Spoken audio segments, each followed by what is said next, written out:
Nobody can stop me, nobody can hold me, nobody control me. And welcome back to the MVP's Lounge. Welcome on in, take a seat. Don't put your feet up yet, because we're about to go over the King and Queen of the Ring tournament. Now, we didn't review SmackDown, but we're going to go over the prior matches that have happened and tell you who went on to win, and then we're going to go over Monday Night Raw. So that's how we're going to start it out. But joining me today, the two GOATs, Frank White and Chris Kudo. Yep. Hey, yo. That sounded kind of crazy. Like, what was that? It sounded like you was taking a stretch? What happened? Hey, man, keep the show moving. Let's go, brother. God. You got a, Oh, dang, somebody got pimp cover. slapped. All right.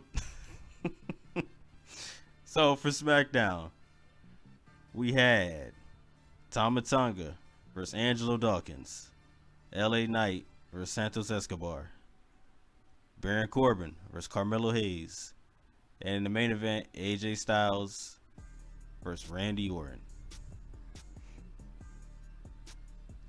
Tama Tonga made quick work of Angelo Dawkins, and the rest of the bloodline stomped out Montez Ford on the outside, and Tama advanced.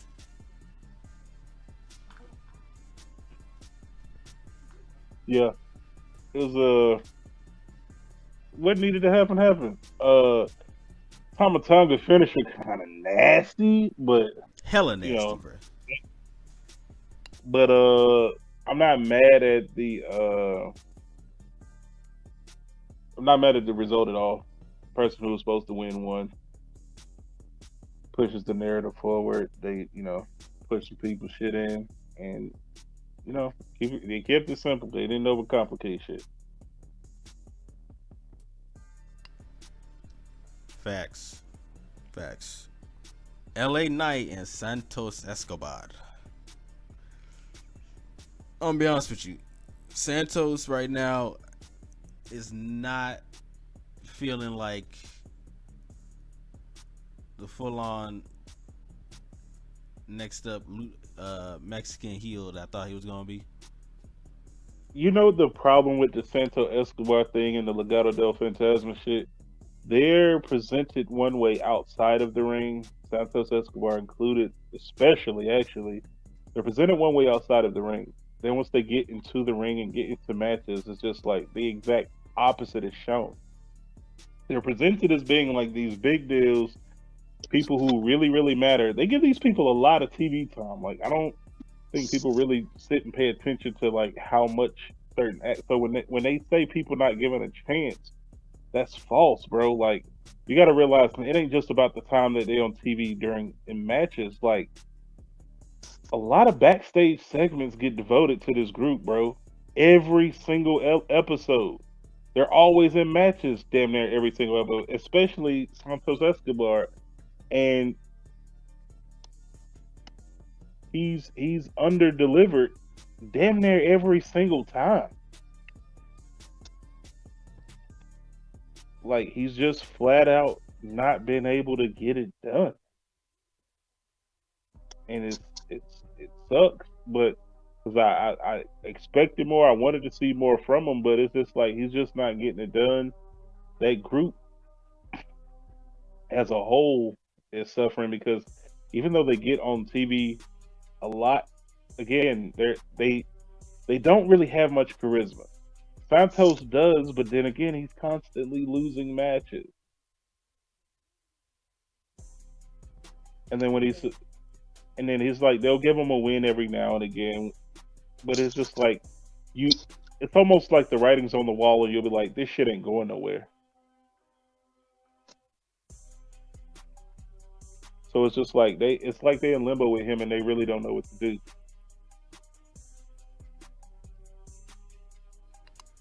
Nah, for real, because I really wanted him and Dom to win at Mania, and when Ray I got the win with Andrade, I was just like, great win and all, but these two kind of needed it more than you guys did, but yeah, here we are.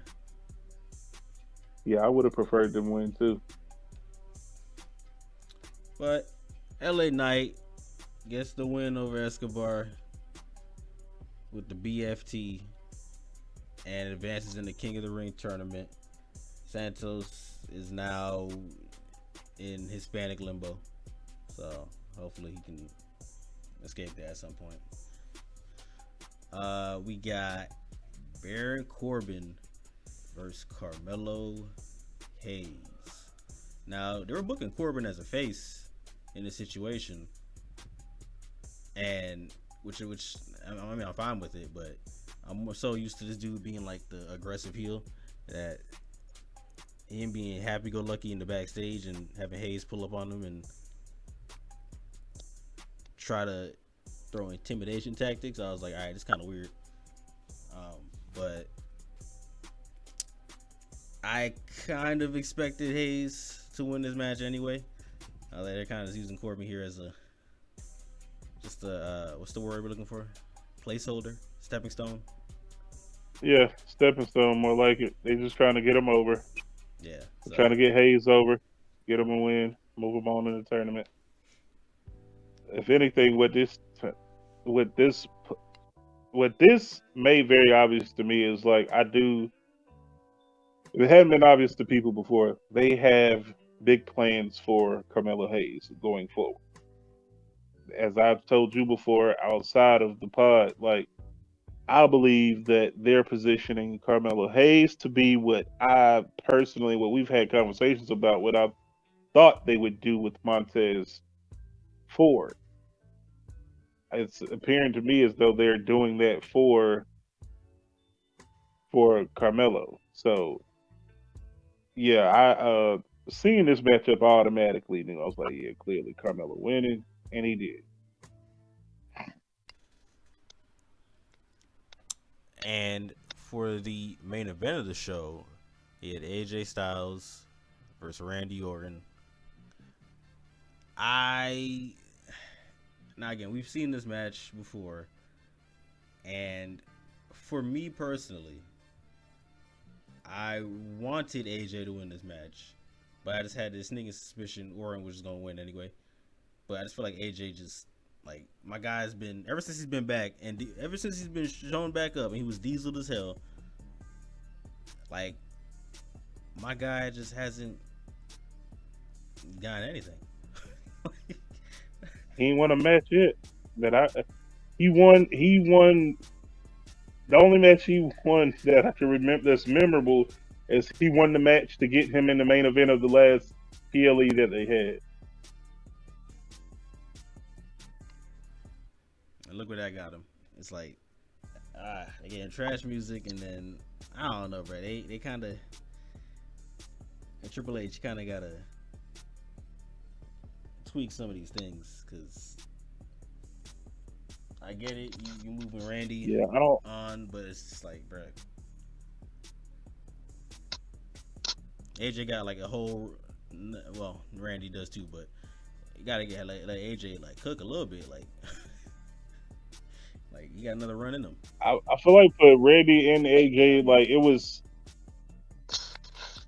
would have hurt Randy less to lose. But I guess at the same time, they didn't want to make it feel forced, like as far as forcing AJ or going heavy-handed with the AJ push. So I see what they were doing.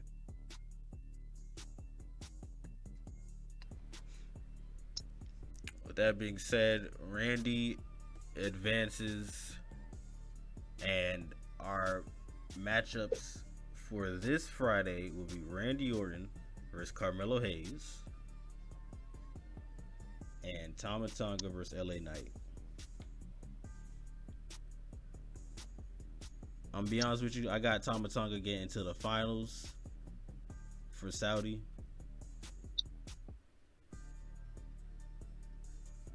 But I'll explain why later on when we get to the Monday Night Raw side. But for the SmackDown side, I got Tama Tonga getting to the the finals of it.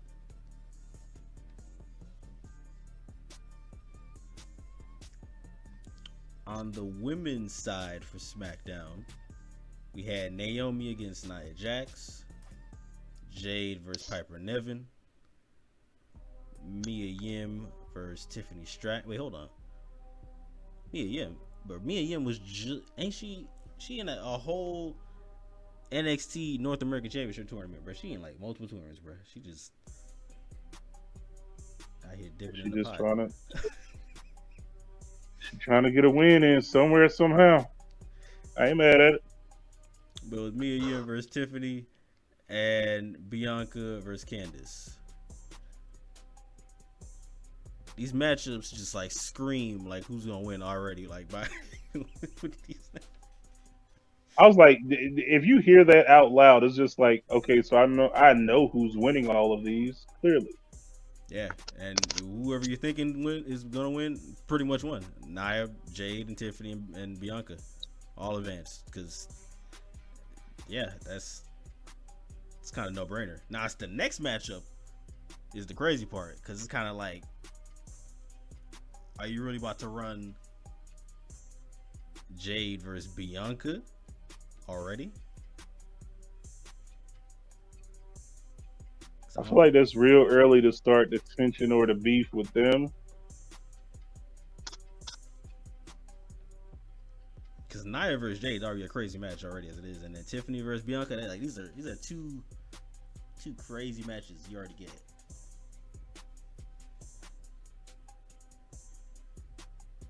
You can run it because Bianca's hurt. But she is. So either way, if you ran, if Jade and Bianca are in the finals against each other, there's always an out for Bianca because she was hurt. She can say she was hurt. So Bianca legit hurt? I think it's storyline, but whatever. You can always have that in the back of your mind. That way you can build their story how they built Eddie versus Ray. Yeah. Slowly you can have Bianca turn, and Jade always has that one up on her of beating her, and it sinks in and just plays with Bianca's mind. Let's take it go on the storyline of like Bianca slowly getting jealous of Jade coming in taking her shine. That too. Feeling like she took a spot that was already hers. Plus, it don't get talked about enough. Bianca was so great as a heel.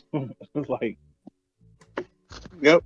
Because of her, this is what's crazy about Bianca too. Because Bianca, low key, because of her strength and her size, as far as compared to the other women, she's almost damn near a monster heel herself.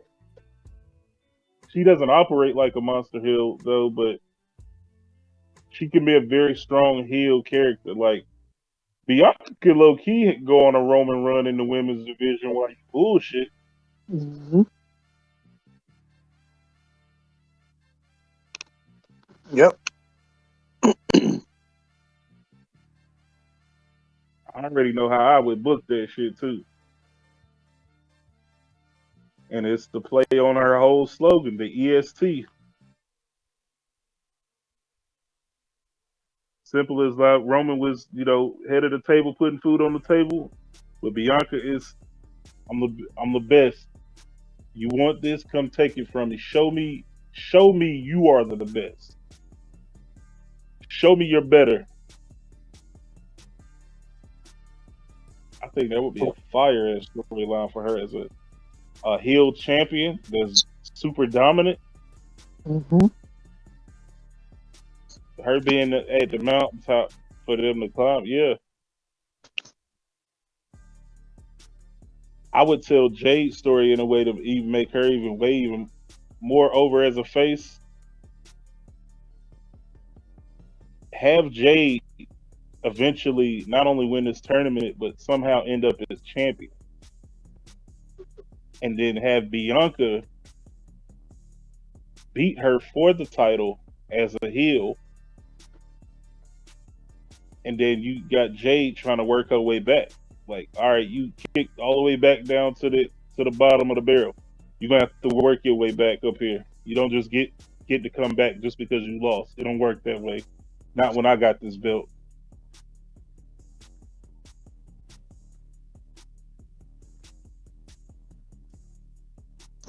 And then I was slow roll building that shit for a year to where Jade gotta literally work her way through everybody. And at the same time in this process, you're improving Jade's in-ring ability. Mm-hmm.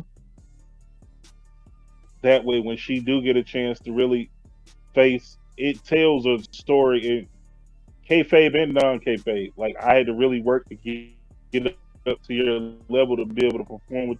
I wasn't on your level the first time. I'm here now and I'm better. Mm-hmm. Yeah. And you could also do it as a And through that, say if Jade wins the title and then she loses it to Bianca later in the year or something like that, then by the time the Rumble rolls around, Jade could be like, I'm coming out at number one. I'm gonna go through everybody.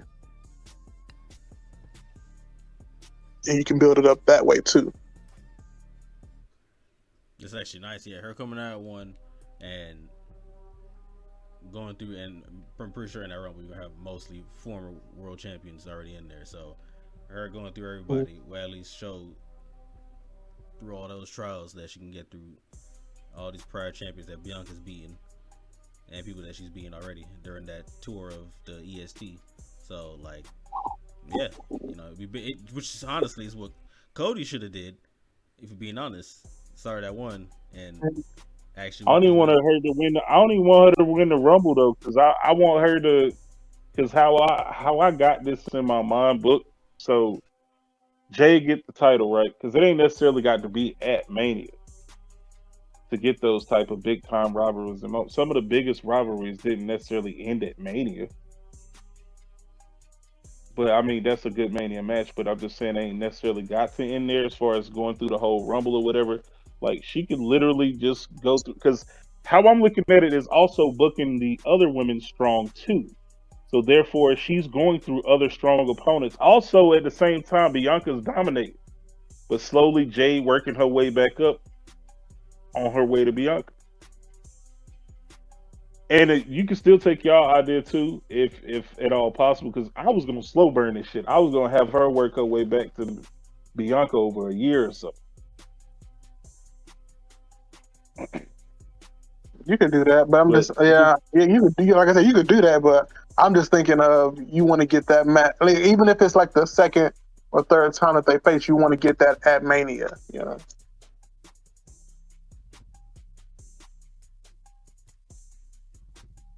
Because you could always run it with them as faces, and then Jade wins, and then you don't get that Bianca win until she like turns heel during the match, and then you can also have another match after. But you know, it's just, you know, you want to get that match. I'm pretty sure they want to get that match at Mania at least the once. one that put Jade over as far as winning the title from a heel Bianca, that would be the third and final match. Because like you said, the first match is like, you have it either be a draw, or you, like you said, have Jade win and have that shit like start to be the ticking time bomb in Bianca head, like, oh, this motherfucker thinks she better than me. They using Mhm. her to replace me. Like, almost have Bianca be on that like obsessive to the point where she kind of snaps, like, I'm not losing again, and she is not, I'm the best. You're not replacing me. I'm still here. Mhm. Plus, I want her to go back to being heel because I want to see her bring the hair whip back. That was one of my favorite moves. I'll never forget the first time I seen her use that shit. I was like, oh shit, that was hard. Yeah, she only brings it out every so often. It's It's you could definitely book it that way. Like if Bianca got the charisma and the attitude to be able to be a success with it, it's the only thing that's tough with booking Bianca as a heel is because it's hard not to cheer for her because she's so fucking good in the ring. And then on top of that, typically this don't help hurt her in her real life, but it kind of hurts her in wrestling. She pretty. It's hard to boo a pretty chick. Like if she was ugly, you wouldn't have no problem booing her. Boo, get her out of here. Like Yeah. you ain't got no problem booing no mug. Yeah, she was out here looking like Zoey Stark. Yeah, you can boo that. Yeah, I boo the shit out of Zoe Starks, even if she's supposed to be a white hot baby. Boo, get this young man off the TV. Yo, young man But is crazy. Bian- Bianca's incredibly attractive, so it's just like it's hard to go against that because people just like, wow, I don't want to boo her. Like, have you seen her? Look at her. I don't want to boo that.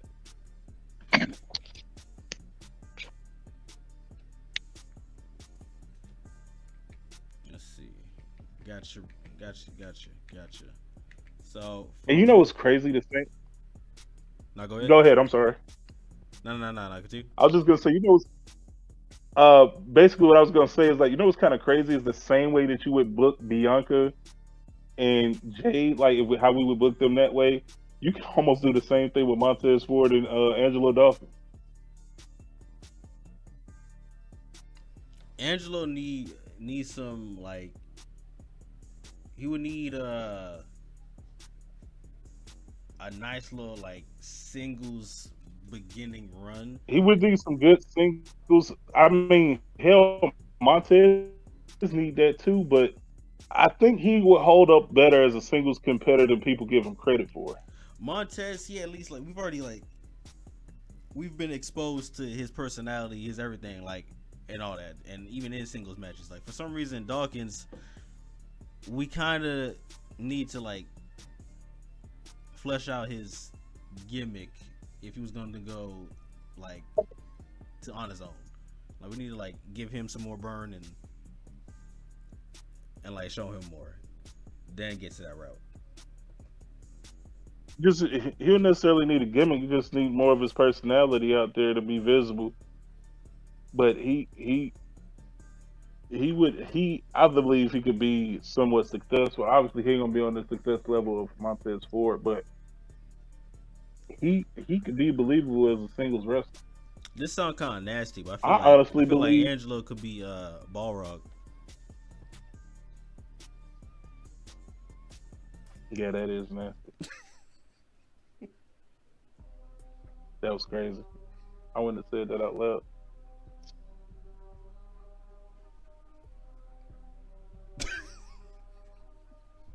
I think with Dawkins, like I think he got the he there's potential there.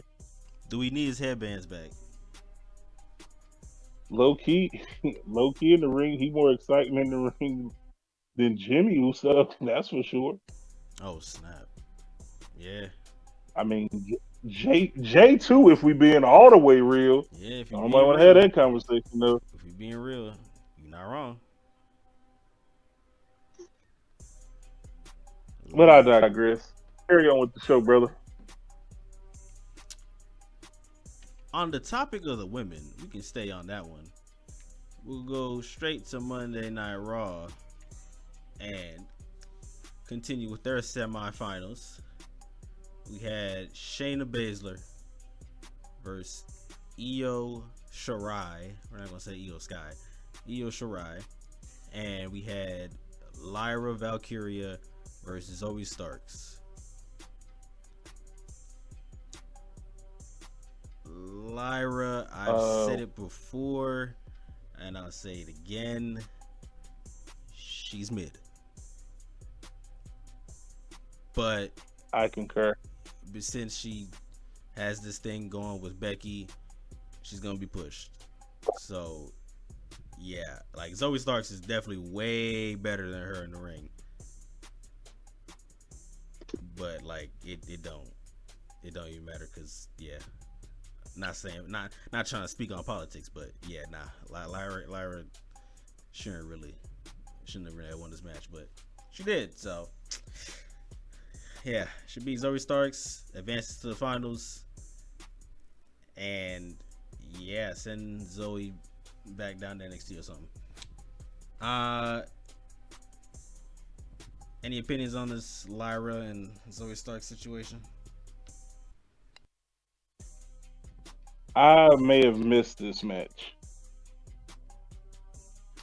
so I've got nothing. I think I missed this match. This might have been where I was switching back and forth between, like, with the playoffs going on. I might have been switching back and forth and missed this particular match.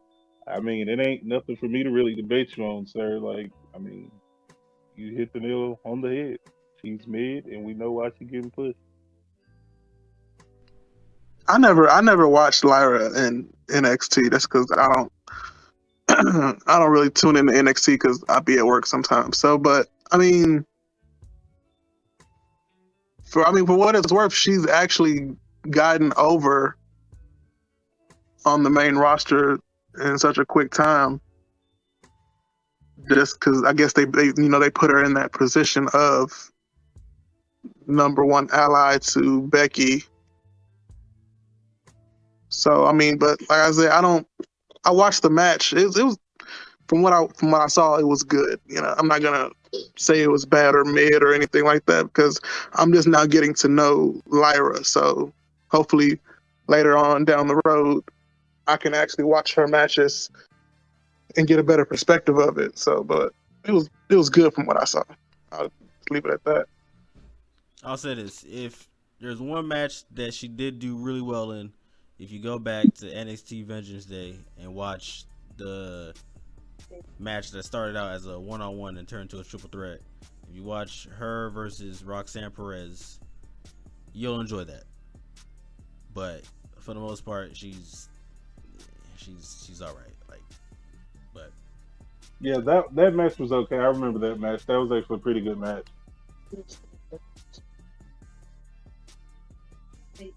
Yeah, it was a pretty good match.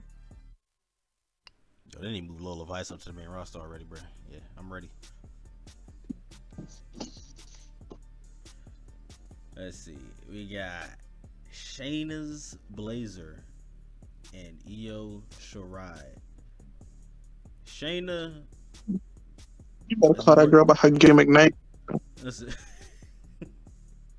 Shayna has been running double duty, working on NXT and on Raw, and like we got glimpses of the true Shayna that she's supposed to be, like this murderer, this killer, like the person that was like the longest reigning NXT champion at one point. Like we got glimpses of it, and I really, seriously, 100% wanted her to win this match.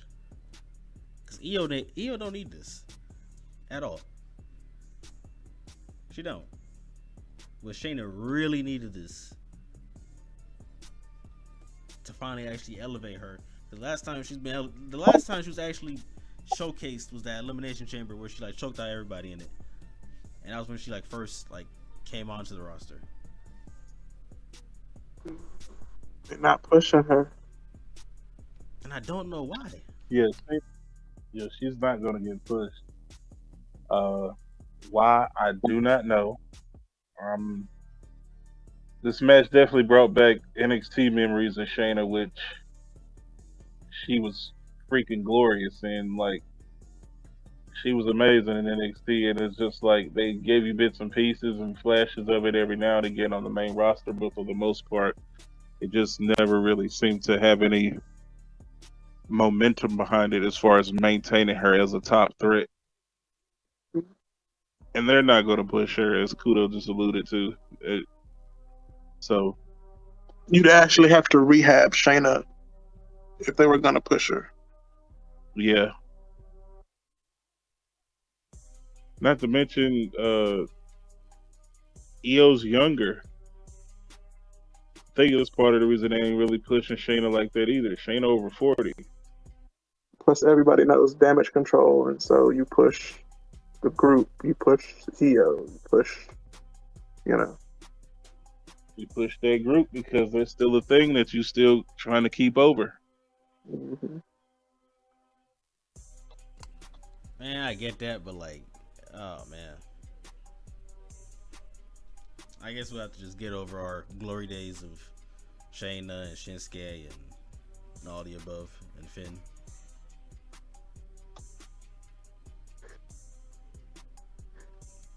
Hey man, fans are part of the top group. That's all you got. Maybe when that turn happens, maybe we might get something. But till then, I guess they'll have to just stick it out in this kind of form. But IYO SKY gets the W with the over the moonsault and advances to the finals, where she'll face Lyra Valkyria next week on Monday Night Raw. Now on to the men's portion,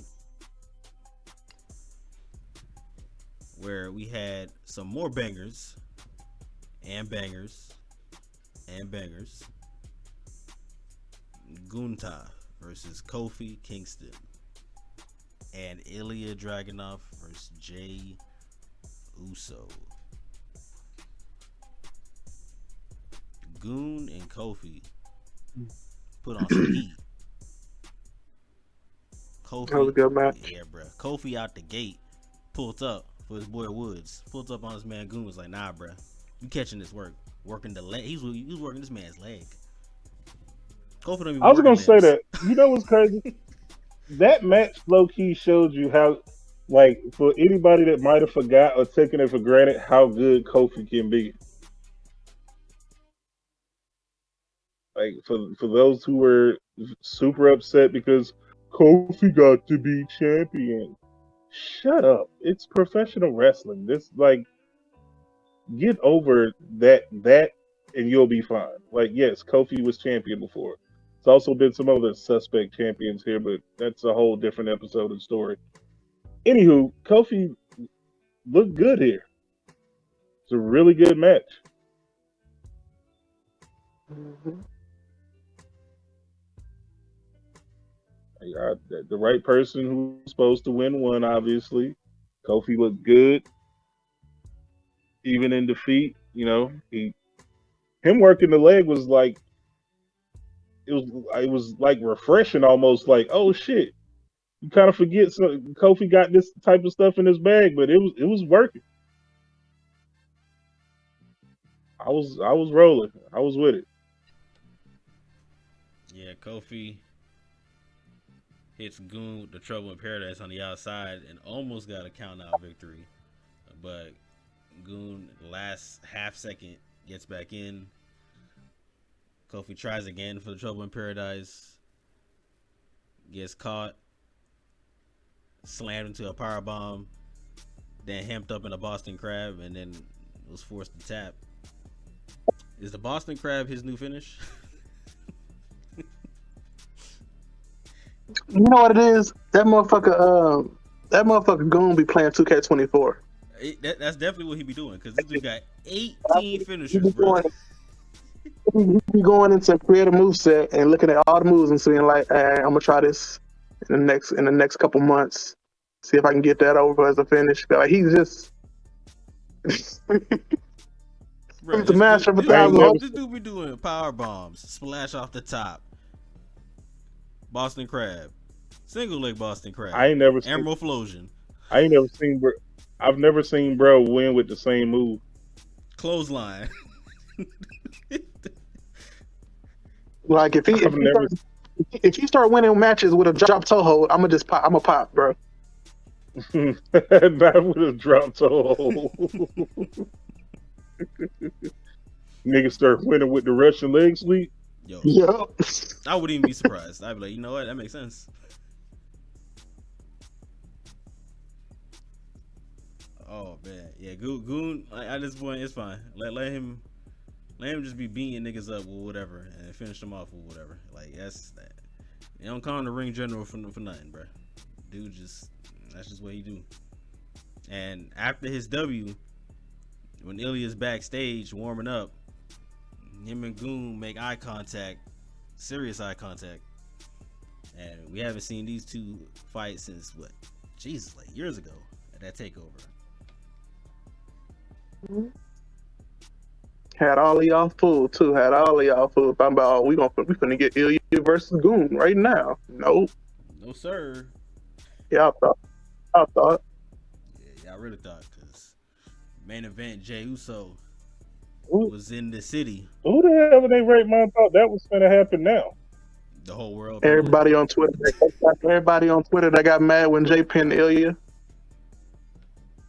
Oh, you mean the people who don't go outside? Yeah, the IWC.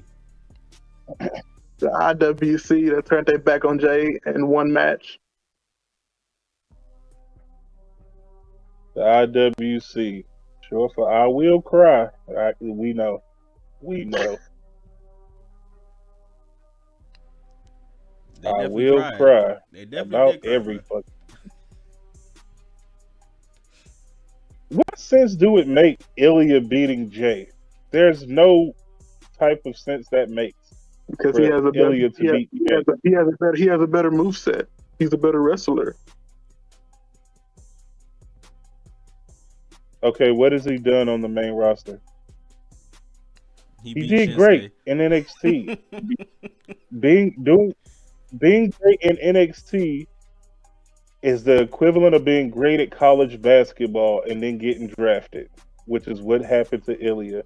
I don't give a fuck if you was the National Player of the Year, that you won a national championship. This is not college basketball. This is the NBA now.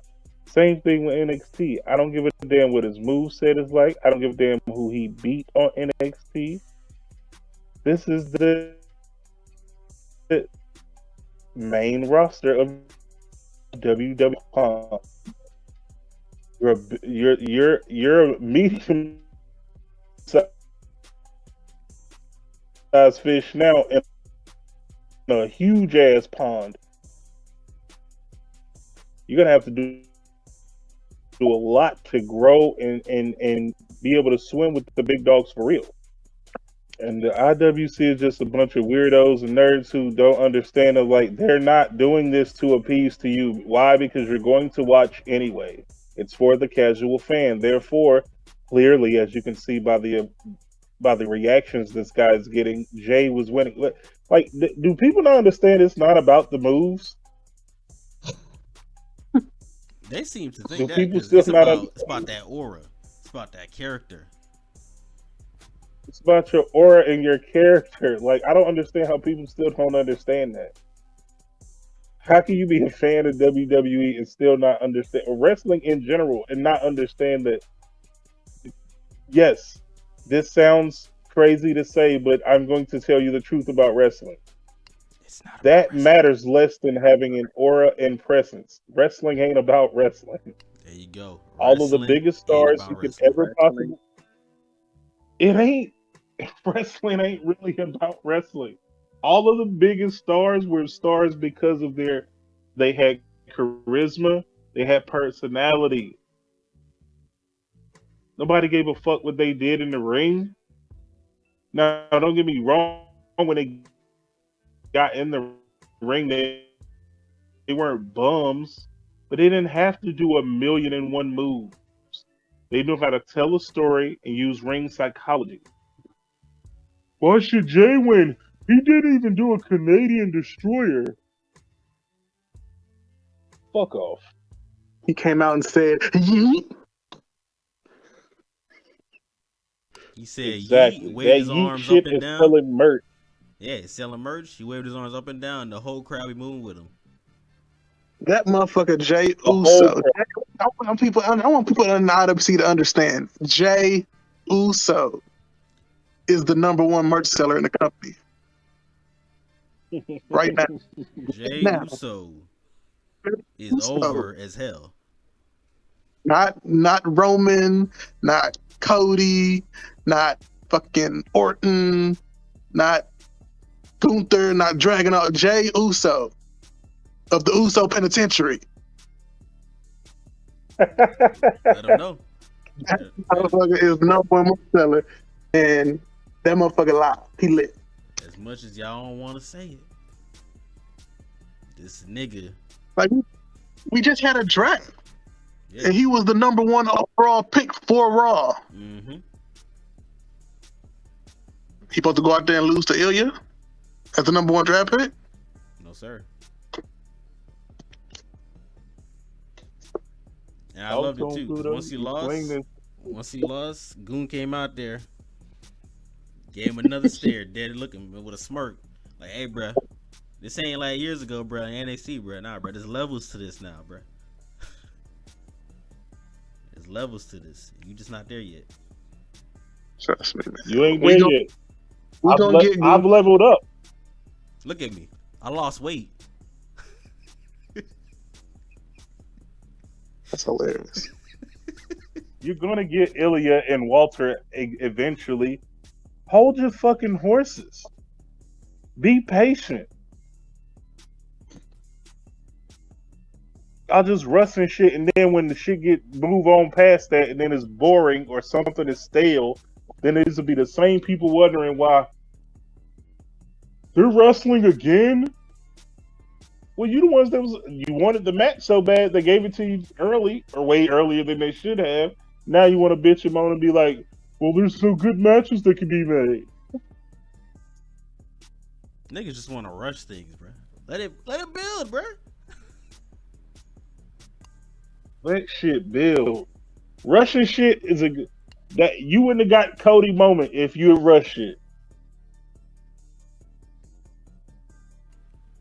The whole movement to Cody to finish the story, all of that shit don't hit the same if you rush it.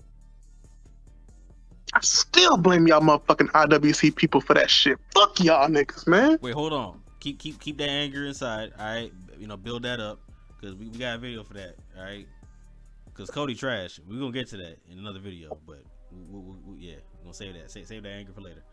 Okay. My fault. Jey Uso hits this man with the cleanest spear he's ever done. Because most of his spears be looking weak, but his spear was clean as hell. He said he got to put on who ain't here right now. Nah, that was his cleanest spear by far. And killed this man. Uso Splash. 1, 2, 3. Got him up out of there, bro. Goon comes out, gives Ilya the stare down, gets in the ring, and then him and Jey Uso face to face to end the show, because these two will be facing each other next week to see who reaches the finals. Now, like I said earlier, I got Tama Tonga getting to the finals on SmackDown, and I also got Jay getting to the finals here on Raw. We getting Jay versus Tama Tonga in Saudi for the crown. This will lead Jay back into the Jay winning King of the Ring would be a big. Jay winning King of the Ring would be a big look for him. Jay winning King of the Ring would be a good look for him if we knew what the winner was fucking getting. That is very true. Like, I've said numerous. Triple H, it ain't that hard. You could literally just say, "Hey, bruh, winner gets a title shot." I've said numerous times. Yeah, I've said numerous times what you should do with the winner of King of the Ring tournament. Hey, the winner of this tournament is guaranteed. Treat King of the Ring as the same way you would the Royal Rumble. The winner of the King of the Ring, the Queen of the Ring tournament gets a shot at a championship of their choosing at SummerSlam. SummerSlam's their second biggest show. Okay, cool. Good way to promote that and set some new storylines in play for SummerSlam. King of the Ring. Whoever wins that tournament earns them a title shot at the SummerSlam. Well, not since they have the brand split, not a championship of their choosing, but yeah, whoever wins, they get a shot at the title on that brand, whichever brand that they're on.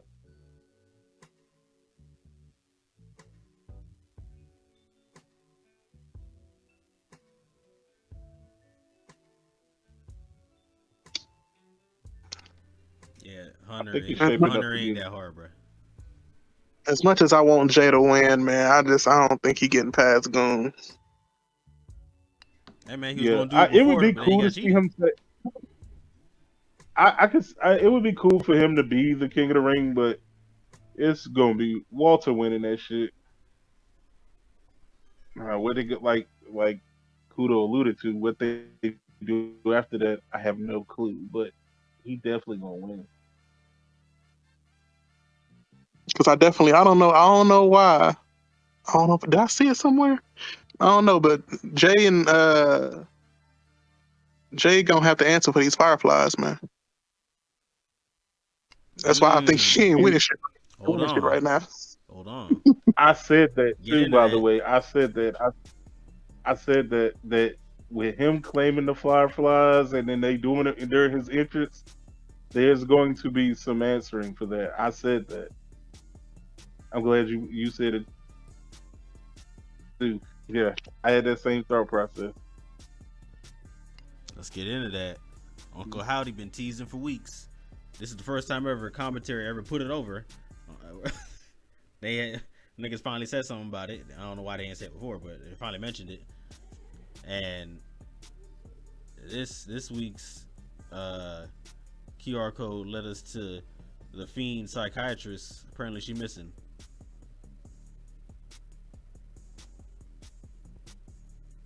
I I got. don't even know if I remember that.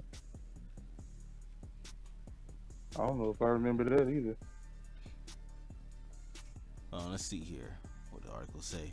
Local authorities are asking the public to help. Dang, this thing kind of skinny. To help locate a woman that was reported missing over the weekend. Age 31, was last seen at her home, which also acted as her office, where she would often see patients. While no officials, Jesus Christ, zoom in, bruh. While no official details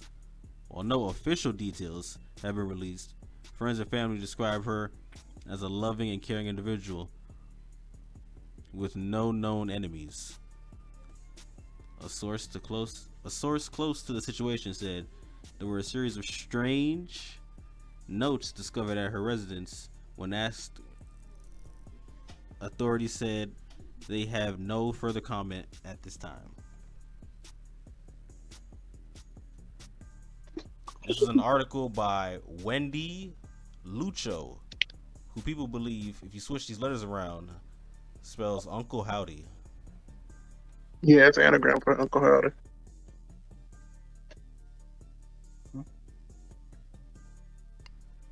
You gotta bet. I'm gonna be real with y'all. The suspense for me for this is reached its peak. I'm like chopping at the bit. I'm waiting on this. Like, where give me what I want, bro. I needs it.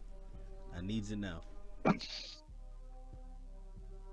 They're gonna have to do something soon because you talking about it's reaching your peak. I'm starting. I ain't no starting. I'm over this shit at this point. They They did got the to do same. something.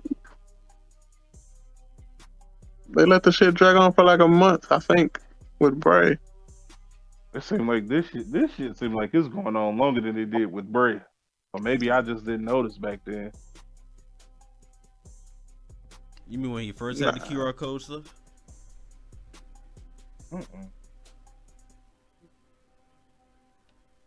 I think it. I think it was. Yeah, I think it was like for a whole month we were getting QR codes because we was like, oh, nobody knew who it was, and then we found out it was like Bray because they said something about Bray in one of the QR codes that we figured out. People figured out, and that's when the excitement was it was growing.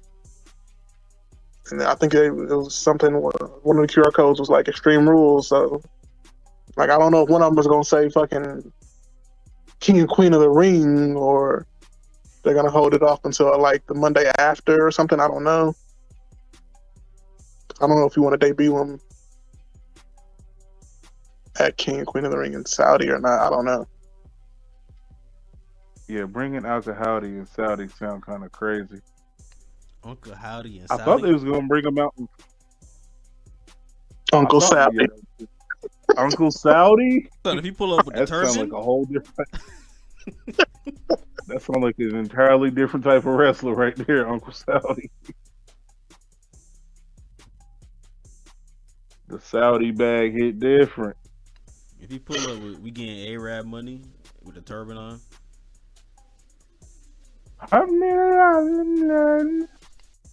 Hey, he did that shit, bro. You got to put the title on him. I don't give a fuck. If he pulled up the Arab money, they got to put the title on him that night. They gotta find a way to do it. Okay. Fuck it, but rebook the show. He's beating Cody and Damian that night for both sides. He got to beat Cody, Damian, and take Logan Paul shit. Oh my God. Uncle Howdy in the turban pulling up to Arab buddy. He got to leave with both titles. And he got to stack Damian and Cody up.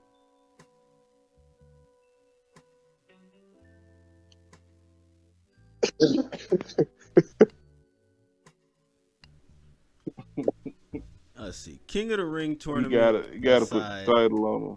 Oh no, you have to. But King of the Ring tournament aside, Raw had some other interesting segments. Priest came out after Drew was going on his rant about CM Punk and how Punk avoided him and was ducking him last week and waited for him to leave the building before he showed up. And so is Drew really hurt, or is that like just? I think he's hurt. Which is why he ain't been wrestling. Yeah, Drew legit hurt. Yeah. Okay, so He's supposed to be in the tournament. I know Priest pretty much saying, "Hey, you can get your title shot at him." Is that for like the future after the whole Saudi event? Yeah, it's Clash at the Castle. Okay, Drew should be ready to go by Clash at the Castle. and that's where Punk going home.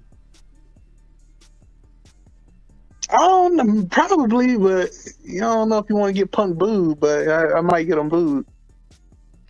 Because for a minute, I thought that feud needed the title. But I don't know if it needs the title because it's like a personal blood feud at this point. Them niggas just hate each other. Mm-hmm. So Drew, like I said, Drew could always win it at Clash and give him his moment again. And then come Money in the Bank, whoever wins Money in the Bank could cash in on Drew by Punk screwing him or whatever. I don't know. But I know that by SummerSlam, they're going to be one of the featured matches. It's just whether if they have the title or not. It's The always match is crazy to definitely me going how down like at Punk's SummerSlam. always injured during we're supposed to get Summer of Punk. Yeah. He should be getting ready to come back now, though. Mm-hmm. Yeah, we need that. We need that in our life. Because Monday Night Raw would be boring as hell. Jesus Christ, bro. Lillian Garcia made an appearance. Dope. Pretty much passed Shout the out to torch Lily. on. Yeah, passed the torch on to Samantha and got to announce for the Goon and the Kofi match. Yeah, I thought she was going to announce both people, and I was going to be so mad that I didn't get to hear Samantha say Gunther's entrance. But I was like, okay, she only did Kofi, which was like, it's cool. But yeah, Lillian's amazing.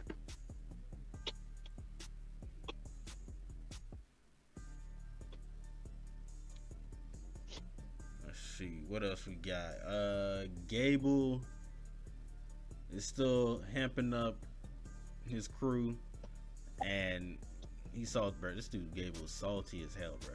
Every second, rightfully so, though, because this niggas be losers. Gable's funny. Funny as shit, bro. I don't care what you say, Frank. Chad Gable's funny as shit, bro. He be getting so mad at these niggas because they can't win.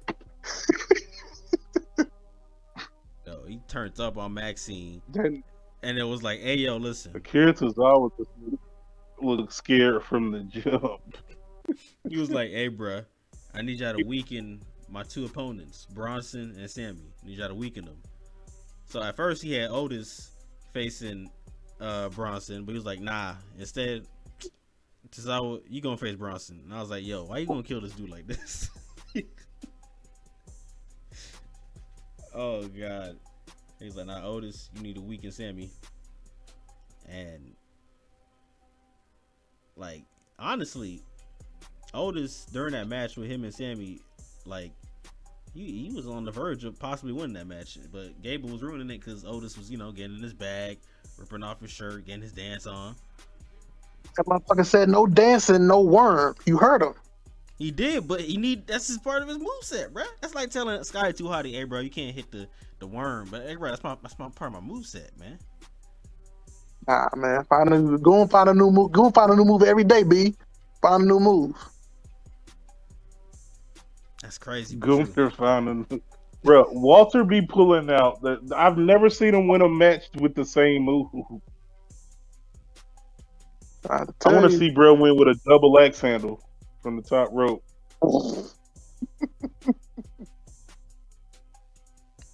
I feel like Goon won with a big boot at some point. Possibly.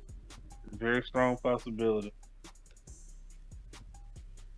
Bronson fought Akira, and Akira attempted a flurry offense, but at the end of the day, he caught a tsunami and got crushed. So his medical bill's through the roof now.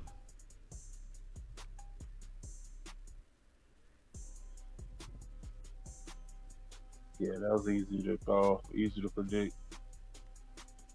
For the tag titles, Miz and Truth, they were told they were going to be holding another fatal 4-way tag match, and hey, I get it, they be running these fatal 4-way tag matches, but at some point y'all gonna run it correctly, right? Like, with 4 niggas in the ring, right? Please, because I'm tired of seeing the 2 dudes and somebody else got to tag y'all. I'm kind of sick of seeing that. But they had AOP. These don't make sense anyway. Say that one more time. These matches don't make sense anyway, physically or logistically. They do not make any type of fucking sense. Because that means you can't use the corners at all because there's a team in every fucking corner of the ring. They should just do tornado tag rules when they do shit like this. Yeah, pretty much. Just keep it to 2 teams, bro. And if you gotta do a triple threat, make it some type of specialty match. Trying to have motherfuckers tag in on a traditional match with 3 and 4 teams is ridiculous. And then only like Marquez said, having 2 people start in the ring is even more ridiculous. So you got 2 whole teams standing outside the ring, while 2 other teams half in the ring. Like that's beyond dumb.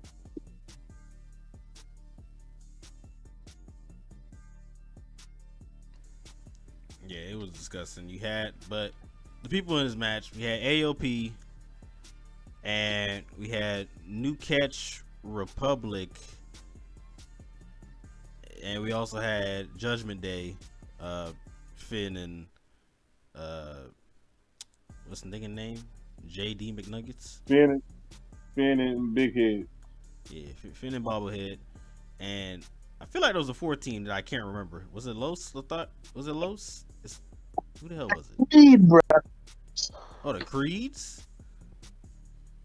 Yeah. Creed. Oh, them niggas was hella playing because I couldn't remember they was in this match. But thanks to the assist of one Carlito. Caribbean cool. He pulls up, gets a distraction, hits a backstabber on the announce table, and which was beyond stupid. That shit had to hurt. That shit was so dumb. Could you Doing a imagine if it backstabber broke? on the table, like nigga, this move literally don't affect nobody but you. You fucking idiot. Table should have broke. Son, if That the motherfucker table had to prove broke, his I would loyalty. have laughed. Bro. Had to prove his loyalty to the Judgment Day. I broke my back for y'all. Hilarious, bro. Judgment Day gets the W via Finn with the Coupe de Gracies. So they will be facing the Awesome Truth for their tag titles. That's cool. And Priest says, Carlito, alright, I guess you is cool. I guess you can chill here. Dom, stop bringing the Mexicans or Puerto Ricans or Caribbeans. God. Stop bringing all these niggas in, bro. Punishment Martinez got some fucking nerve telling him not to bring no more Puerto Rican.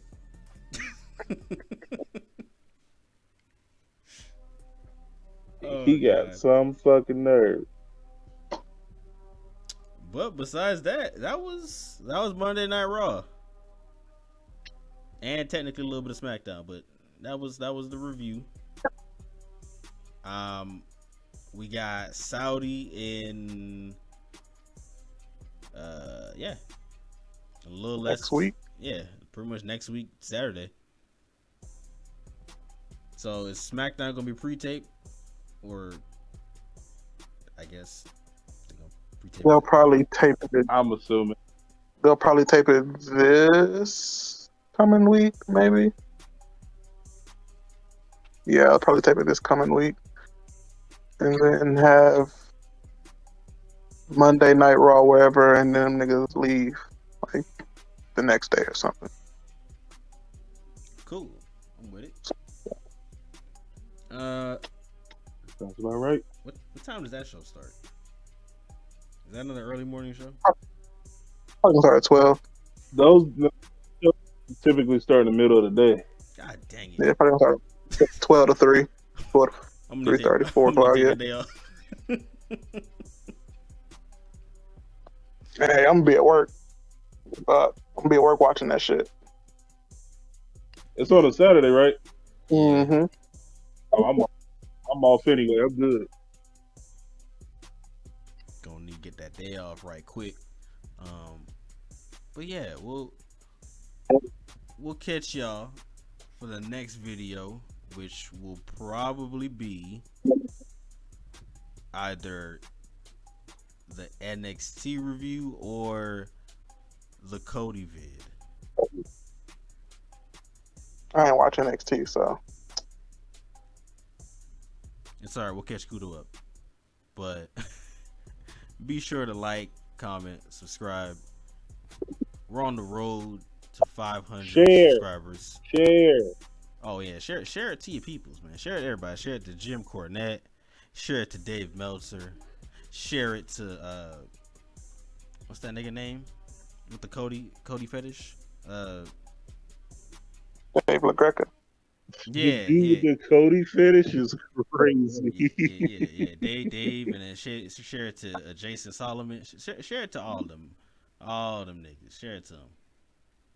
Okay, because once we reach the top of the mountain, we're not coming off. We staying right there. So yes, like, comment, subscribe, share. And thank you for joining us in the MVP's Lounge. The MVPs are out. Peace. You must be sleeping under a rock or something.